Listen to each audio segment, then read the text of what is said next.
L'évangile de ce matin nous est proposé par l'évangéliste Marc. Marc, chapitre 10, du verset 46 au verset 52. Et le titre qui est donné à cette leçon est le suivant: Guérison d'un aveugle. Ils arrivèrent à Jéricho. Lorsque Jésus sortit de la ville avec ses disciples et une assez grande foule,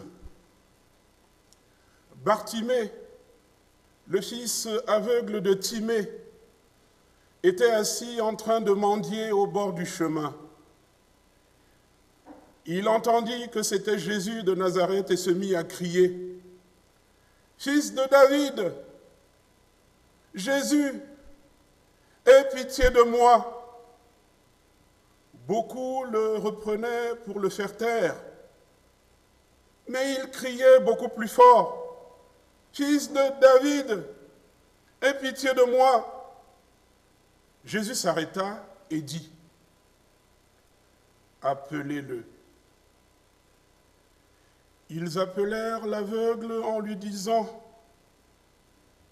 « Aie confiance, lève-toi, il t'appelle. » L'aveugle jeta son manteau et, se levant d'un bond, vint vers Jésus.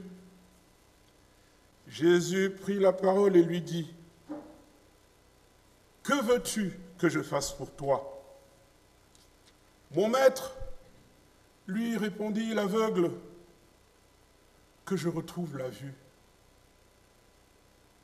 Jésus lui dit: « Va, oui, vas-y, ta foi t'a sauvé. » Aussitôt, il retrouva la vue et il suivit Jésus sur le chemin. Jésus s'arrêta et dit: « Appelez-le. »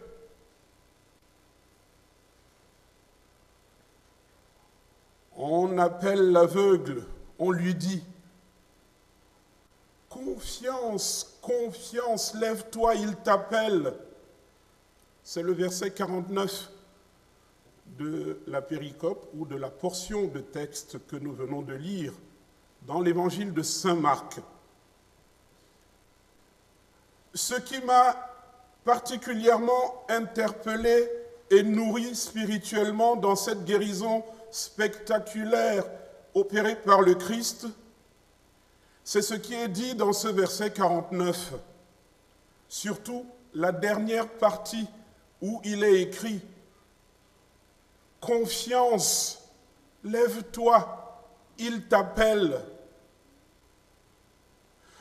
Dans le tumulte de cette foule en mouvement qui l'entoure, bousculé par ceux qui étaient gênés par la place qu'il occupait, immobilisé par son handicap, incapable de s'orienter du bon côté comme les autres, le mendiant aveugle Bartimée a quand même eu confiance.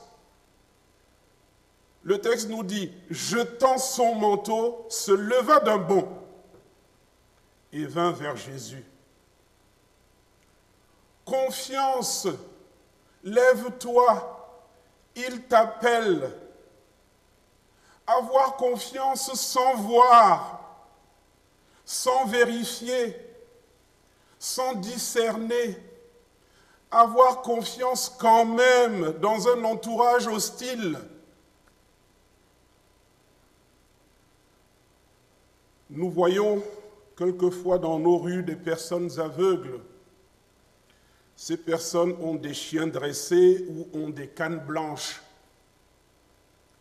La compassion et la solidarité des passants et automobilistes leur accordent la priorité lorsqu'elles traversent les rues ou font la queue dans les commerces ou les autres services publics. Les aveugles sont classés parmi les handicapés et bénéficient de multiples accompagnements sociaux en France. Oui, Je dis bien en France. La France a organisé et institutionnalisé la solidarité sociale d'une façon unique au monde. C'est bien dommage d'entendre certaines personnalités politiques françaises regretter cette noblesse qui fait de la France un pays exceptionnel. Les aveugles sont bénéficiaires d'une bonne insertion professionnelle dans les pays développés. Ils communiquent par écrit et reçoivent des réponses par écrit. Un langage de signes écrit en relief leur sert d'instrument de communication. On appelle ce langage le braille. L'Organisation mondiale de la santé classe les handicaps en 5 catégories. Les handicaps moteurs qui touchent le corps, les handicaps sensoriels qui touchent nos 5 sens. Et les aveugles font partie des handicapés sensoriels. Les handicaps psychiques, les handicaps mentaux et les maladies invalidantes. Aujourd'hui, la plupart de ces handicaps sont dominés par des technologies médicales diverses. Il y a d'ailleurs des athlètes handicapés presque aussi performants que ceux qui n'ont pas de handicap. Vous vous rappelez bien que du 25 août au 5 septembre, il y a eu des Jeux paralympiques à Tokyo. Je ne sais pas si vous avez regardé cet événement, mais moi je l'ai regardé.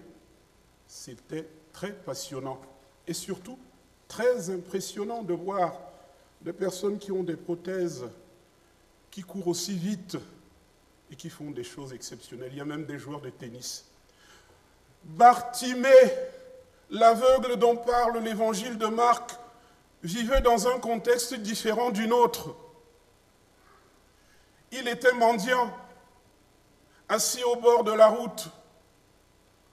On voit encore ce genre d'aveugles dans les pays pauvres, en Asie, en Afrique, aux Amériques. Des personnes sans ressources, sans domicile fixe, sans aucun secours familial, des personnes non-voyantes, presque exclues de la société active. Mais bien aimés, pour bien comprendre ce qui s'est passé dans cette scène, il importe, il me semble, de bien situer l'événement. Je dirais même qu'il faudrait analyser les réactions et habitudes des aveugles pour bien comprendre, surtout les aveugles qui vivent dans les mêmes conditions que Bartimée. Nous savons tous qu'il y a des aveugles nés et des personnes qui deviennent aveugles accidentellement à cause de certaines maladies. Le texte que nous avons lu ne classe pas Bartimée dans une de ces catégories. Il est juste fait mention du fait que Bartimée était un mendiant aveugle. Alors je vais me permettre d'énumérer, en relisant le texte avec vous, d'autres indices qui peuvent nous permettre de mieux identifier Bartimée et de comprendre le message que recèle cet épisode de l'Évangile. Je dirais d'abord une chose qui est frappante, c'est que en araméen, Bartimée, cela signifie fils de Timée. Mais généralement, chaque personne porte un nom, tout en étant le fils d'un géniteur. On ne va pas dire, par exemple, Franck qui est assis là, qu'on dise que Franck c'est fils de Bakwa. Ben, ton père s'appelait Bakwa, mais fils de Bakwa. On dit Franck Bakwa. Alors cette façon d'appeler cet aveugle, fils de Timée, nous permet de dire qu'il n'était pas bien identifié. Cette façon d'appeler cet aveugle nous permet aussi de dire que peut-être il ne se trouvait pas dans le village de ses origines, ou alors peut-être était-il loin de ses proches parents parce qu'il mendiait.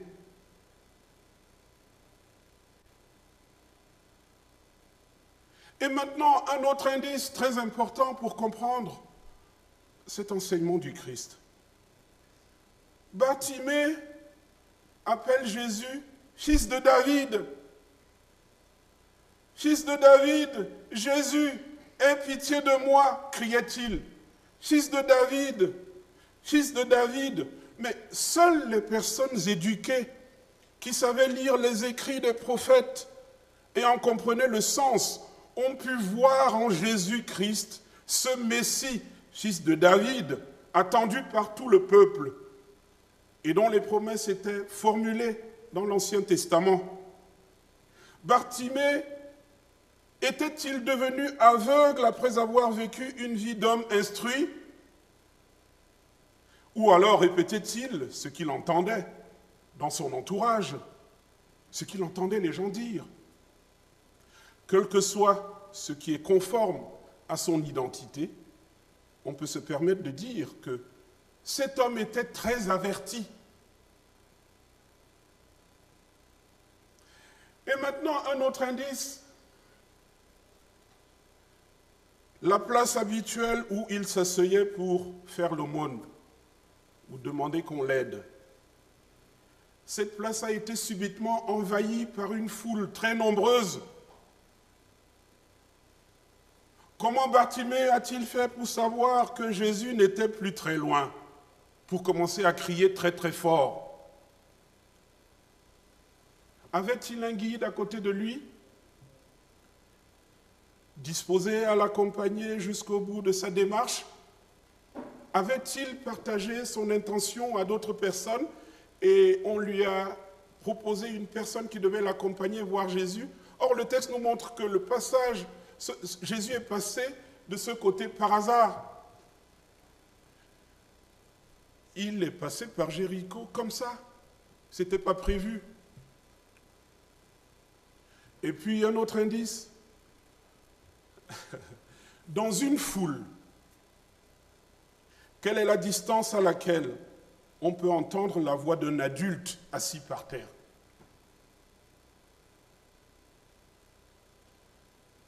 Et maintenant, je voudrais donner un ou deux derniers indices.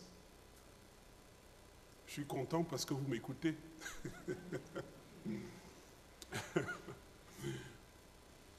Mes bien-aimés sœurs et frères, chers enfants, ceux qui ont déjà vécu avec les aveugles pourront confirmer ce que je vais dire. Mais il y a certaines personnes qui ne savent pas comment vivent les aveugles, comment ils réagissent et quel type de personnes ils sont, parce qu'ils n'ont jamais rencontré un aveugle ou vécu à côté d'un aveugle. Mais les aveugles sont habituellement très méfiants. Mais c'est de bonne guerre. Déjà, nous qui voyons, nous sommes méfiants. Imaginez quelqu'un qui ne voit pas. Et parmi les aveugles, ceux qui sont démunis et abandonnés font attention aux biens qu'ils ont.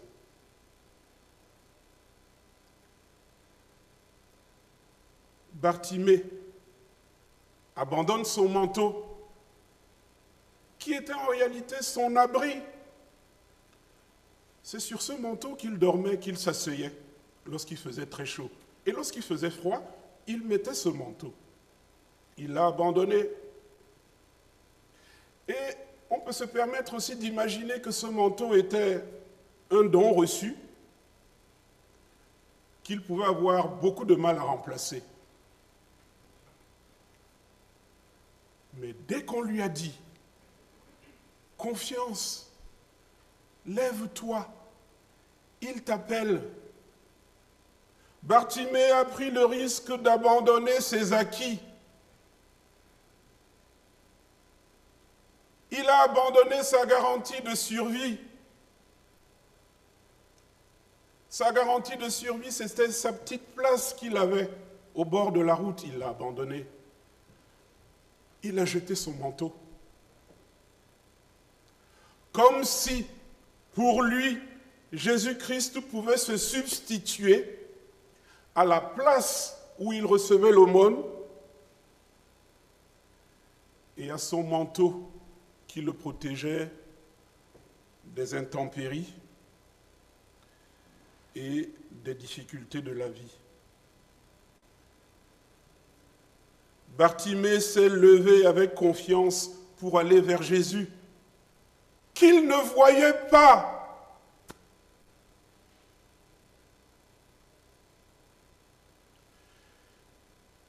Je pense que nous avons déjà vu dans nos études précédentes et nos prédications comment Jésus guérissait les malades. Généralement, ceux qui avaient des handicaps, qui étaient sensoriels, il les touchait, il faisait quelque chose. Mais dans ce texte, qu'est-ce que Jésus fait? Il dit à Bartimée, « Vas-y, ta foi t'a sauvé. »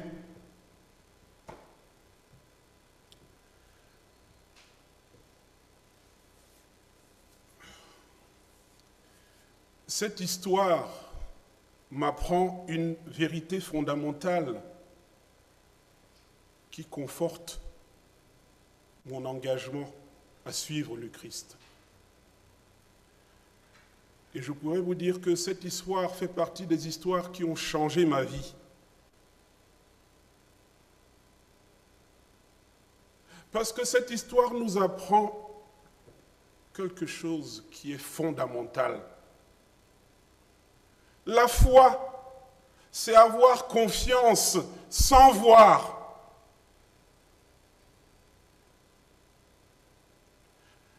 La foi, c'est avoir confiance sans voir. C'est certes une grâce, mais c'est aussi une réconciliation avec soi-même. Oui, écoutez cet être intérieur qui est en nous, que le bon sens a l'habitude de réprimer, parce qu'il n'a pas des yeux, cet être intérieur que nous avons. Lorsqu'il voudrait nous donner un conseil, on lui dit « Tais-toi, toi tu ne vois pas ce que je vois ». Mais il continue à nous dire « Fais plutôt ceci, fais plutôt cela ». On le réprime, cet être intérieur. Mais pourtant, cet être intérieur sait voir Dieu et veut se rapprocher de lui. La foi, c'est écouter son être intérieur, qui ne voit pas avec nos yeux sensoriels, mais avec les yeux de l'âme. Et je voudrais partager avec vous un verset biblique qui est fondamental sur la foi. Hébreux, chapitre 11, verset 6, il est écrit ceci. Or, sans la foi, il est impossible d'être agréable à Dieu, car celui qui s'approche de Dieu doit croire qu'il existe et qu'il récompense ceux qui le cherchent. Gloire soit au Seigneur Jésus. Amen.